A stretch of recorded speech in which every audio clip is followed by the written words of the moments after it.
Assalamualaikum warahmatullahi wabarakatuh. Perkenalkan, nama saya Ulfa Anwarzen, mahasiswa Institut Agama Islam Tasikmalaya. Program Studi Pendidikan Islam Anak Usia Dini.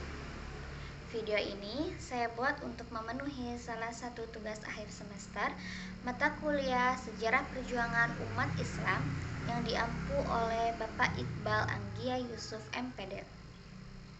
Baiklah, langsung saja.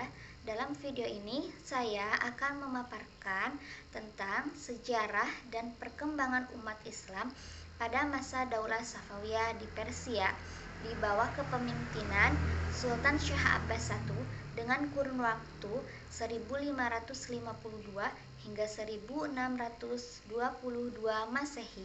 Sultan Syah Abbas I.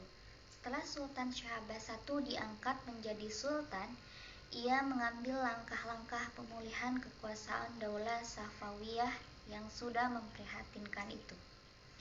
Pertama, ia berusaha menghilangkan dominasi pasukan Qizilbash atas Daulah Safawiyah dengan cara membentuk pasukan baru yang anggota-anggotanya terdiri dari budak tawanan perang Georgia, Armenia, dan Sirkasia yang telah ada semenjak Sultan Tahmasp I, yang kemudian disebutnya dengan pasukan Gulam. Kedua, mengadakan perjanjian damai dengan Turki Utsmani dengan syarat Sultan Abbas I terpaksa menyerahkan wilayah Azerbaijan, Georgia, dan sebagian wilayah Luristan. Selain jaminan itu, Abbas I berjanji tidak akan menghina ketiga khalifah pertama dalam Islam, Abu Bakar, Umar, dan Utsman, dalam khutbah-khutbah Jumatnya. Sebagai jaminan atas syarat-syarat tersebut, ia menyerahkan saudara sepupunya, Haidar Mirza, sebagai sandera di Istanbul. Dengan dua langkah yang dilakukan Abbas I tersebut, berarti ia telah dapat memulihkan keamanan Daulah Safawiyah pada dua aspek. Secara internal, ia berhasil menghilang dominasi pasukan Qizilbash terhadap Daulah Safawiyah, sehingga stabilitas politik tercipta karena sudah terbebas dari tekanan pasukan Qizilbash. Secara eksternal, ia berhasil meredam konflik dengan Turki Utsmani, sehingga stabilitas keamanan juga tercipta dalam pemerintahannya karena ia terbebas dari gangguan Turki Utsmani.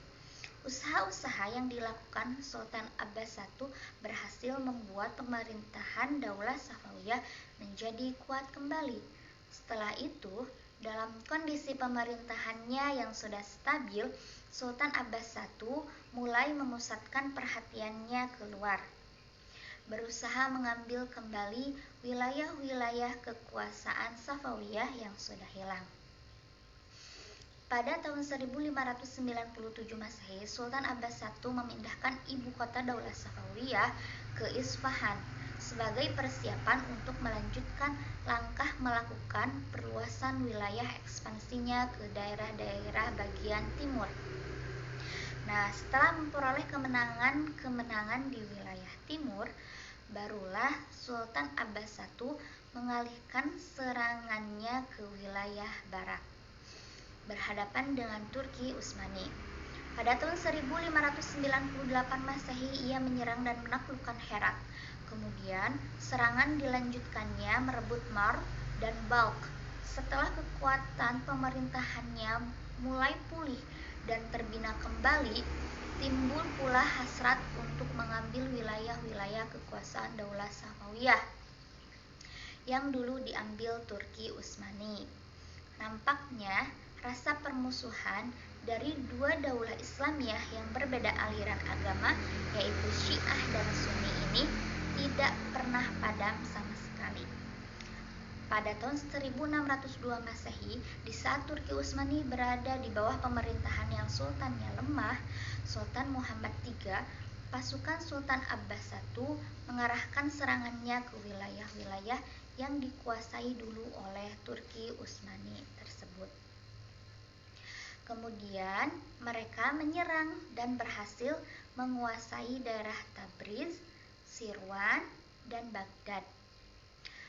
Pada tahun 1605 hingga 1606 Masehi, ia kembali melakukan serangan ke wilayah kota Nakhchivan, Erivan, Ganja, dan Tiflis. Daerah-daerah tersebut berhasil dikuasainya. Pada akhirnya, pasukan Abbas I pada tahun 1622 Masehi berhasil merebut Kepulauan Hormuz dan mengubah pelabuhan Gumrun menjadi pelabuhan Bandar Abbas. Dengan demikian, masa kekuasaan Abbas I adalah masa puncak dari kejayaan Daulah Safawiyah.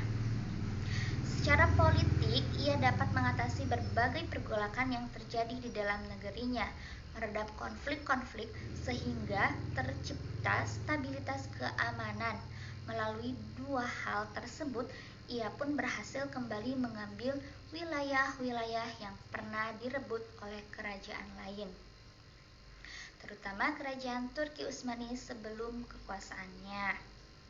Adapun yang menjadi faktor keberhasilan Sultan Abbas I dalam ekspansi wilayah antara lain kuatnya dukungan militer, karena pada masa Abbas I sudah ada dua kelompok militer, yaitu pasukan militer Kizilbash dan pasukan militer Gulam yang dibentuknya sendiri.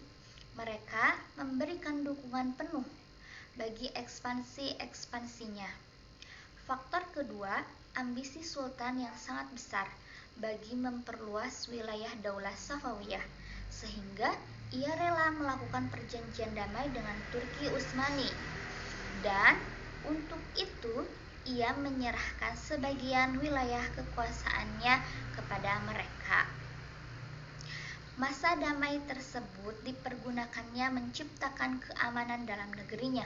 Bermodalkan keamanan tersebut, ia dapat melakukan ekspansi keluar. Faktor ketiga didukung oleh kecakapan diri sultan yang berbakat dan profesional dalam merancang strategi politik.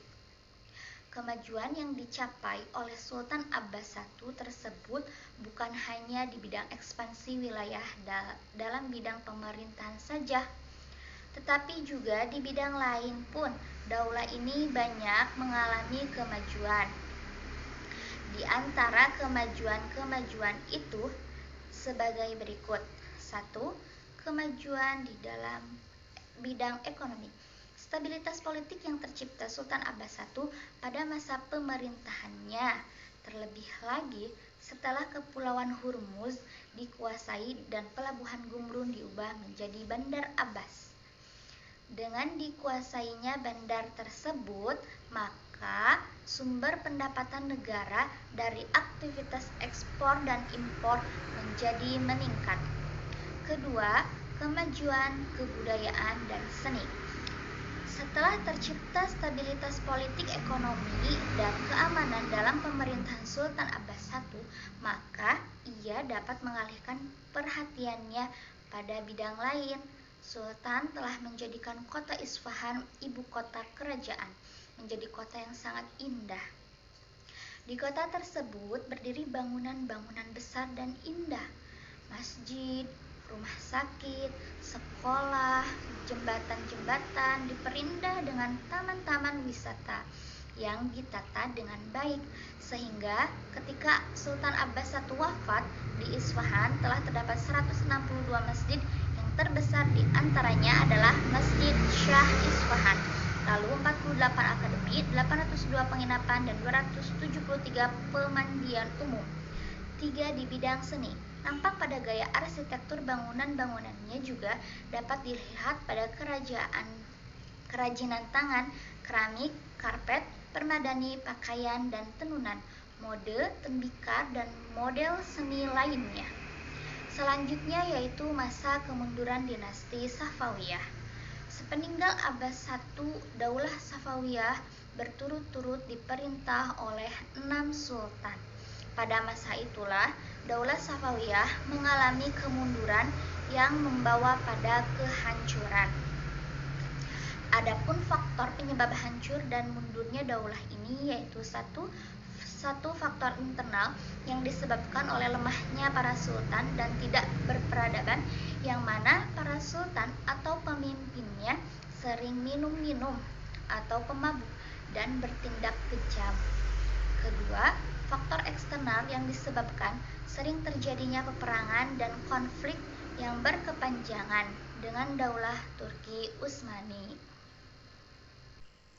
Sekian video yang dapat saya sampaikan. Mohon maaf atas segala kesalahan dan kekurangannya.